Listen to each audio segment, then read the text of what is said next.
We're going to continue our story, Just Grace, which is written by Charise Mericle Harper, 2007. And this is kind of cute. I really like how Grace talks to the audience, and it's almost like she's talking to somebody who else is a kid like her age. So that's kind of cool. That's her cool voice. So this is what we're going to pick up on page 31. And she says, "What are we studying in school that is fun?" And it looks like she has a map of my friends. We are on an island.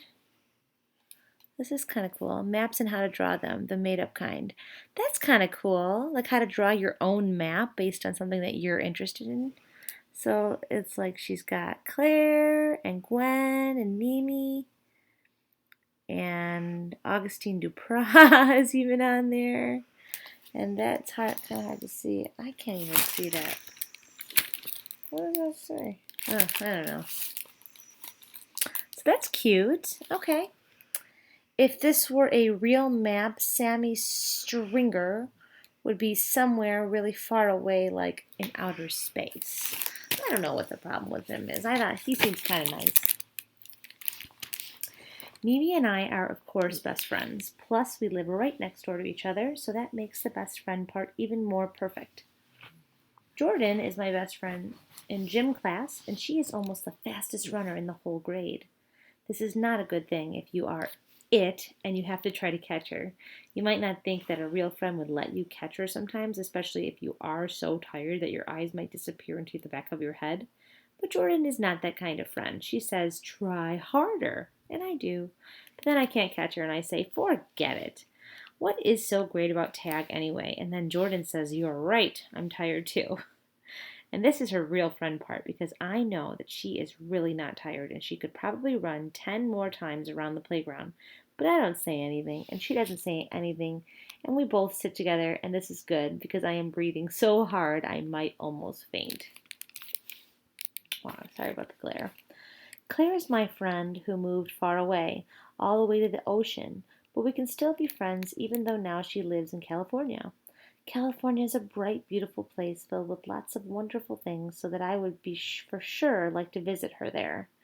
She sent me a card and a picture of her standing next to a tree with real oranges on it and in her very own backyard. I did not know that oranges grew that way, so there is a lot to learn in California. I am hoping I can visit her sometime soon and miss school. My teachers could not get grumpy and mad about that since I would be still doing lots of learning only about new California things, which would for sure be much more fun and exciting than regular school learning. Gwen is Mimi's cousin. I just put her on the map because when she visits Mimi and we are together, she is my friend too. Number 2. Graphs, sort of like percentages if they were in a picture. Number 3, percentages, which I already kind of know about from watching Unlikely Heroes. They always say things like, "the chance this could happen again is 0.006%, which is like saying almost probably never in 100 years. What we are studying in school that is not fun. So this is the next part here, down here if you look. Number 1, the names of all 50 states and where they are on a map, which is too many to remember even when they are in a song that is supposed to be fun but is not.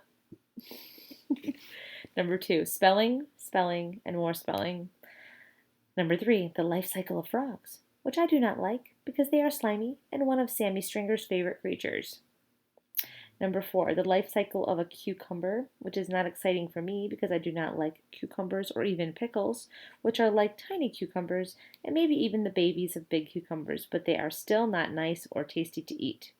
And we got a cool little picture here to go with that.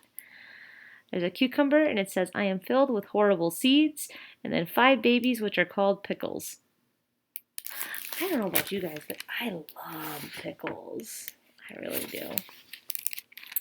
I told Mimi all about Mrs. Luther and Crinkles. She is my only friend who knows about the empathy superhero thing. She knows about it so much that she said, "What are you guys going to do about it?" right when I finished telling her the story. I'm tired. Sometimes she likes to help out with projects. She always says she is happy just to be the helper because if something goes wrong, she probably won't get in as much trouble as the leader, which is me. I didn't have a big plan to tell her about, so I said, "What do you think we should do?" Sometimes Mimi has good ideas too. She said, "I think we should go to my house and watch Unlikely Heroes so we can get some inspirations." Unlikely Heroes is her favorite show too. I knew she'd think of something. Plus, Mimi's mom and dad don't have a rule that says no TV before dinner. Super, super great. And we're going to pick up tomorrow where it says Supergirl on page 37. All right, hope you enjoyed today's reading. I know I did. Sorry about the glare.